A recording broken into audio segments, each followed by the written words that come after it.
Hello बच्चों, आज हम सीखेंगे बहुभुज के बाह्य कोणों के बारे में। इसके पहले हमने आंतरिक कोणों के बारे में पढ़ा। बाह्य कोणों के बारे में पढ़ने के बाद आप अध्याय 3 की प्रश्नावली 3.2 हल कर पाएंगे कक्षा 8 की।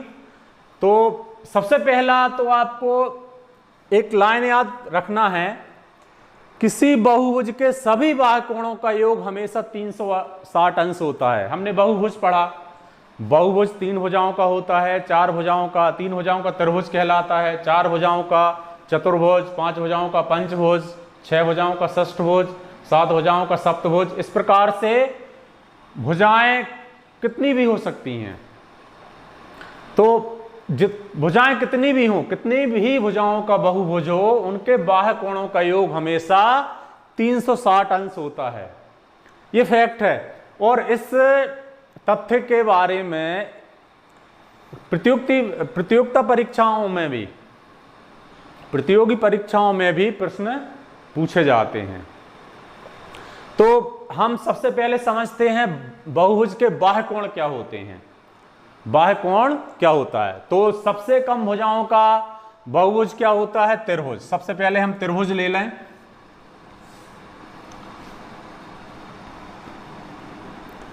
ए बी सी।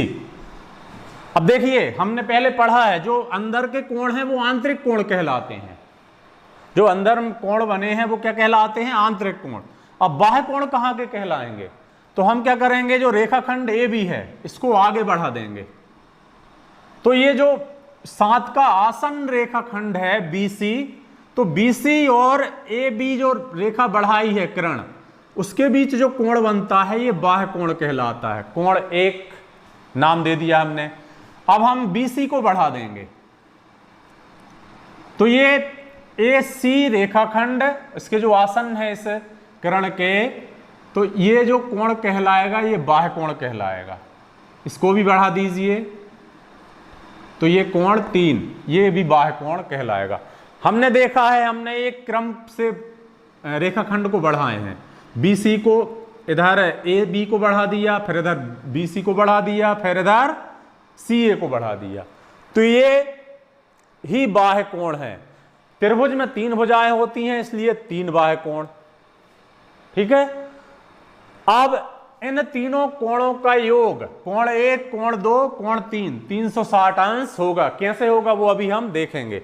अभी अच्छा, हाँ, हम इधर भी बढ़ा सकते हैं रेखाखंड। इस रेखाखंड को यदि बढ़ाया तो ये यहां जो बनेगा वो कोण भी बाह्य कोण कहलाएगा। इसको भी बढ़ाएंगे, ये कोण और ये कोण ये समान रहेंगे। क्यों रहेंगे? क्योंकि ये शीर्षाभिमुख कोण है। तो हम केवल एक रेखा बढ़ाना है हमको। चलिए चतुर्भुज के लिए देख लेते हैं। 4 भुजाओं का बहुभुज क्या कहलाएगा? चतुर्भुज।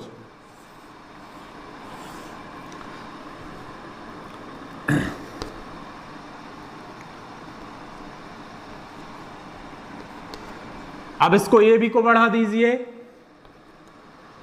BC को बढ़ा दीजिए, इधर CD को बढ़ा दीजिए और इधर, तो ये जो कोण हैं ये बाह्य कोण कहलाएंगे।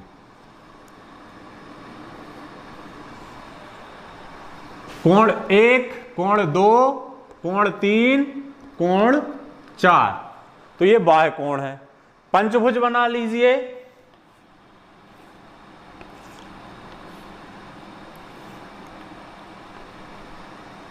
क्रम में भुजाएं बढ़ाइए।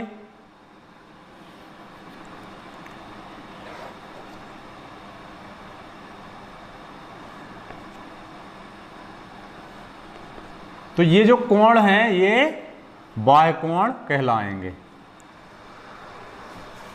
तो पंचभुज में भी कोण 1, कोण 2, कोण 3, कोण 4, कोण 5, इन सभी का योग 360 अंश ही रहेगा। चतुर्भुज में भी 360 अंश, त्रिभुज में भी 360 अंश।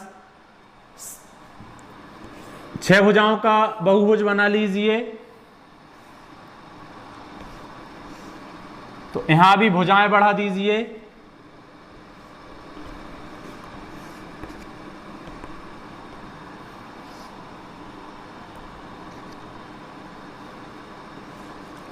तो इसमें 6 बाह्य कोण बन गए, तो इनका भी योग 360 अंश होगा। 20 भुजाएं रहेंगी तो उसमें 20 बाह्य कोण बनेंगे और 20 का योग 360 अंश रहेगा। तो ये फैक्ट देखिए आप, भुजाएं कितनी भी हों, कितने कोण बढ़ते जाएंगे, लेकिन उसका योग हमेशा 360 अंश ही रहेगा।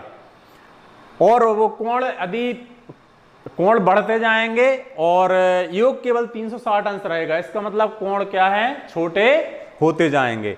अब हम ये देखेंगे कि ये 360 अंश कैसे होता है, उसको समझने की कोशिश करते हैं। तो सबसे पहले त्रिभुज देख लीजिए।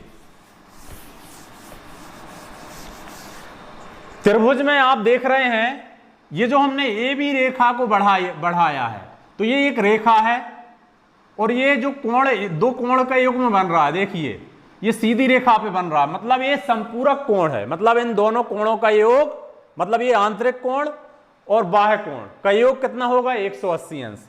इसी प्रकार यहां भी 180 अंश, यहां भी 180 अंश, मतलब ये आंतरिक कोण और टोटल आंतरिक कोण और बाह्य कोणों का योग कितना होगा, 180 धन 180 धन 180, मतलब 3 बार 180 अंश। तो इनका योग कितना हो गया, आंतरिक कोण और बाह्य कोणों का योग टोटल कितना हो गया, 18 × 54 540 अंश। और अब हमें मालूम है त्रिभुज के आंतरिक कोणों का योग कितना होता है, हम अब पढ़ चुके हैं 180 अंश। तो घटाइए, ये बाह्य कोण और आंतरिक कोणों का योग है, तो आंतरिक कोण का योग, आंतरिक कोण घटा देंगे तो बचेगा क्या, बाह्य कोण। 14 में से 8 गए 6, 360 अंश। तो यहां पे बाह्य कोण का मान कितना आया, 360 अंश, मतलब कोण 1 धन कोण 2 धन कोण 3 बराबर 360 अंश।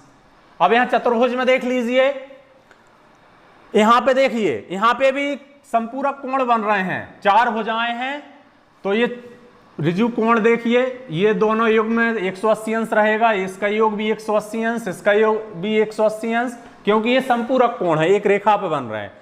अब देखिए यहां पे 4 भुजाएं हैं, मतलब 4 संपूरक कोण बन रहे हैं, मतलब आंतरिक कोणों का, सभी आंतरिक कोणों का योग 180 अंश 180 अंश 180 अंश 180 अंश, मतलब यहां पे एक आंतरिक कोण एक बाह्य कोण, एक आंतरिक कोण एक बाह्य कोण, एक आंतरिक कोण एक बाह्य कोण, मतलब यहां पे टोटल आंतरिक कोण और बाह्य कोणों का योग हम निकाल सकते हैं 80 धन 80 धन 180 धन 180 धन 180 धन 180, कितनी बार, 4 बार, मतलब टोटल आंतरिक कोण और बाह्य कोणों का योग 18 × 4 रहेगा, तो कितना रहेगा, 720 अंश। ये 720 अंश क्या है, कुल आंतरिक कोणों का योग और कुल बाह्य कोणों का योग।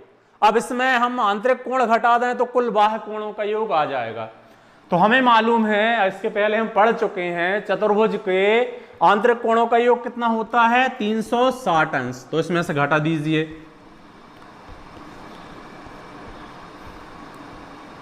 360 अंश। तो बाह्य कोणों का योग कितना आ गया, 360 अंश, मतलब कोण 1 धन कोण 2 धन कोण 3 धन कोण 4 बराबर 360 अंश। देखिए यहां त्रिभुज में भी 360 आया, चतुर्भुज में भी 360 आया। अब हम और देखते हैं पंचभुज के लिए।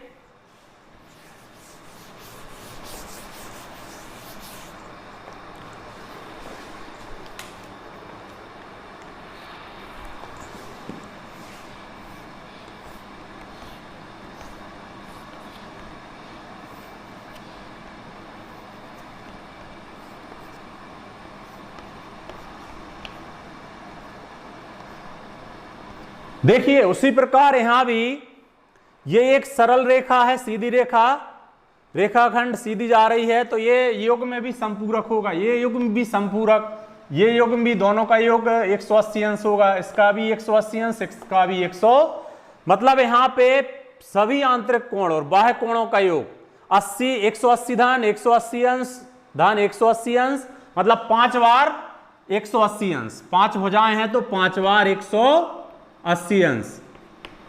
तो कितना आया 900 अंश। 900 अंश कुल बाह्य कोण और कुल आंतरिक कोणों का योग है ये।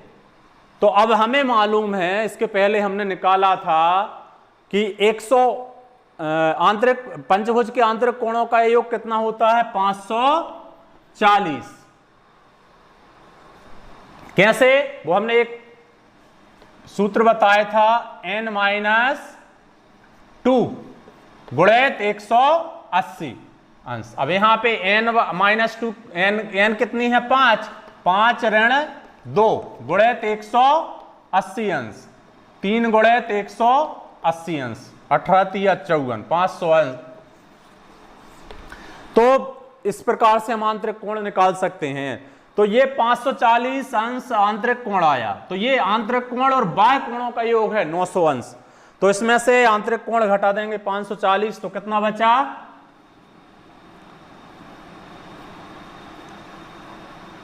360 अंश। अब देखिए यहां पंचभुज का भी बाह्य कोणों का मान कितना आया 360 अंश।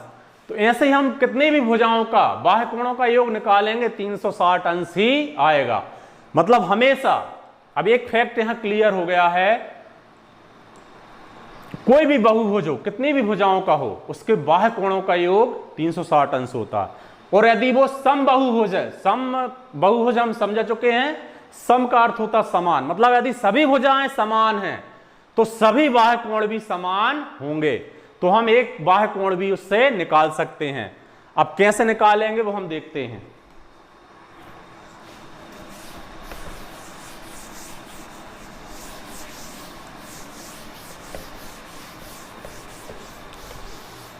यहां पे देखिए,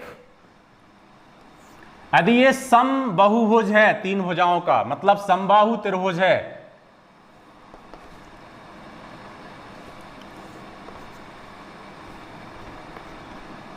यदि ये समबाहु त्रिभुज है तो हमें मालूम है बाह्य कोणों का योग कितना होता है 360। और ये समबाहु है, समबाहु त्रिभुज, मतलब समबाहुभुज है, तो इनके सभी बाह्य कोण बराबर रहेंगे। माना ये x है तो ये भी x है, ये भी x है, तो x धन x धन x, सभी तीनों कोणों का योग कितना होगा 360 अंश। तो 3x 360 अंश, x बराबर 3 का भाग दे देंगे, क्योंकि तीनों कोण बराबर हैं, तो 3 का भाग दे देंगे तो कितना आ गया 120 अंश। मतलब यदि समबाहु त्रिभुज है तो उनके बाह्य कोणों के एक कोण का मान कितना होगा, कोण 1 कितना है 120, कोण 2 भी 120 अंश और कोण 3 भी 120 अंश। मतलब यदि कोई समबाहुभुज है तो उसका अधिकतम कोण 120 अंश हो सकता है। समबाहुभुज के किसी भी समबाहुभुज के बाह्य कोणों का मान 120 अंश से ज्यादा नहीं हो सकता, क्योंकि सबसे छोटा बहुभुज त्रिभुज है और उसके समबाहु त्रिभुज का बाह्य कोण 120 अंश है, तो इससे ज्यादा संभव नहीं है।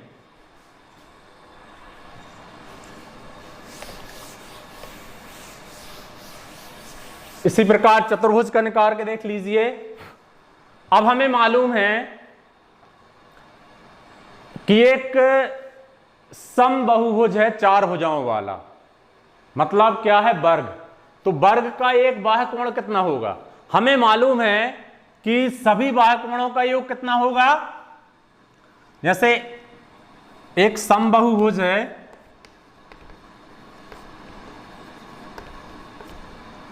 चार भुजाओं वाला, तो उसको क्या कहते हैं वर्ग। तो उसका एक बाह्य कोण कितने अंश का होगा, तो हमें मालूम है कि एक कोण कितने अंश का हो, सभी कोणों का योग कितना होता है बाह्य कोणों का 360 अंश। तो हमें मालूम है 4 भुजाएं हैं, तो एक कोण कितने अंश का हो जाएगा 90 अंश का।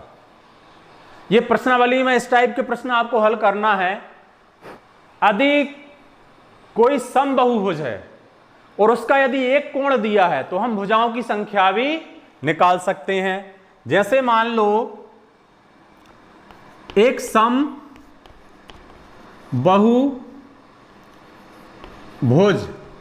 के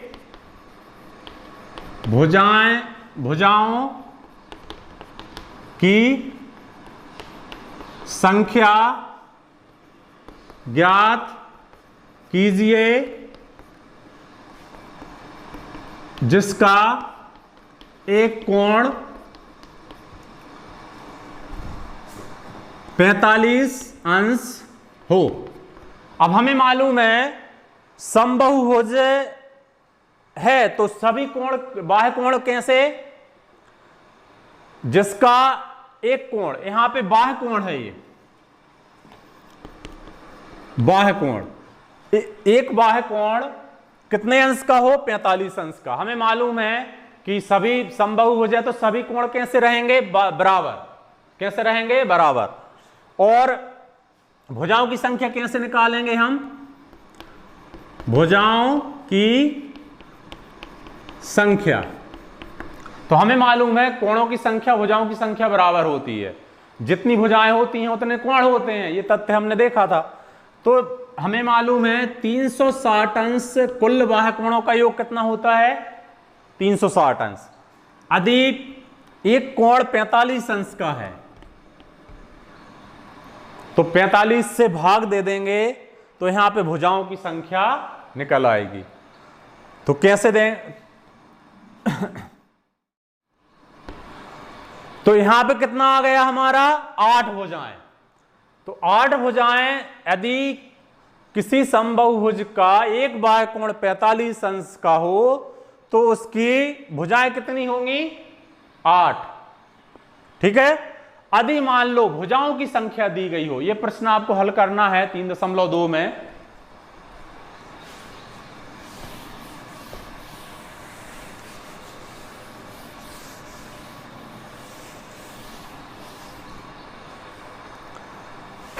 एक समबाहुभुज है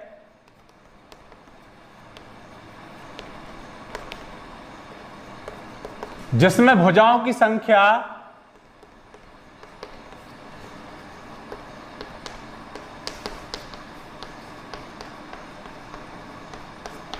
12 है। कितनी है, 12।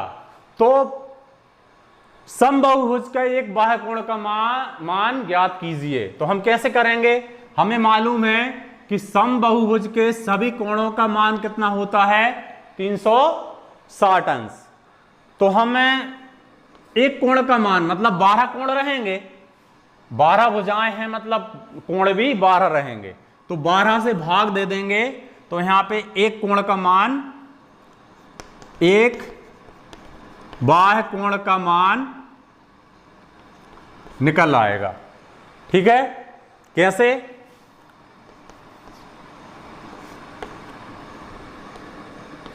तीस अंश। कितना रहेगा, 30 अंश। मतलब यदि 12 भुजाएं हैं तो एक बाह्य कोण का मान 30 अंश होगा।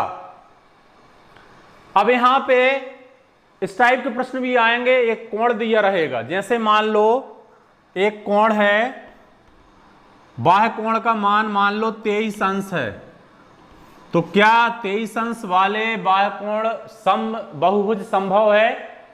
तो यदि ये 360 अंश को पूर्णतः विभाजित करता हो, शेषफल यदि 0 आए तो ये संभव है, अन्यथा नहीं। तो 23 360 को पूरा विभाजित नहीं करता है, मतलब 23 अंश का एक बाह्य कोण संभव नहीं है समबाहुभुज का। बहुभुज का संभव रहेगा लेकिन समबाहुभुज का नहीं रहेगा। समबाहुभुज में सभी कोण बाह्य कोण बराबर होते हैं। तो अब एक चीज आप क्लियर समझ लें कि बाह्य कोण हमेशा, बाह्य कोणों का योग 360 अंश होता है, और यदि वो समबाहुभुज है तो सभी बाह्य कोण बराबर होते हैं। तो हम एक कोण का मान ज्ञात कर सकते हैं, और यदि कोण दिया है तो भुजाओं की संख्या ज्ञात कर सकते हैं। और कोण यदि कोई दिया है तो हम ये भी पता कर सकते हैं कि वो बाह्य कोण संभव है या नहीं। तो अब 3.2 प्रश्नावली आप हल करें, यदि नहीं हल होती है तो आप हमको कॉल करें, और वीडियो को, चैनल को सब्सक्राइब कर दें, जिससे हम आपको लिंक ना भेजना पड़े, ऑटोमेटिक आपके उस पर हमारा वीडियो आ जाएगा। Thank you.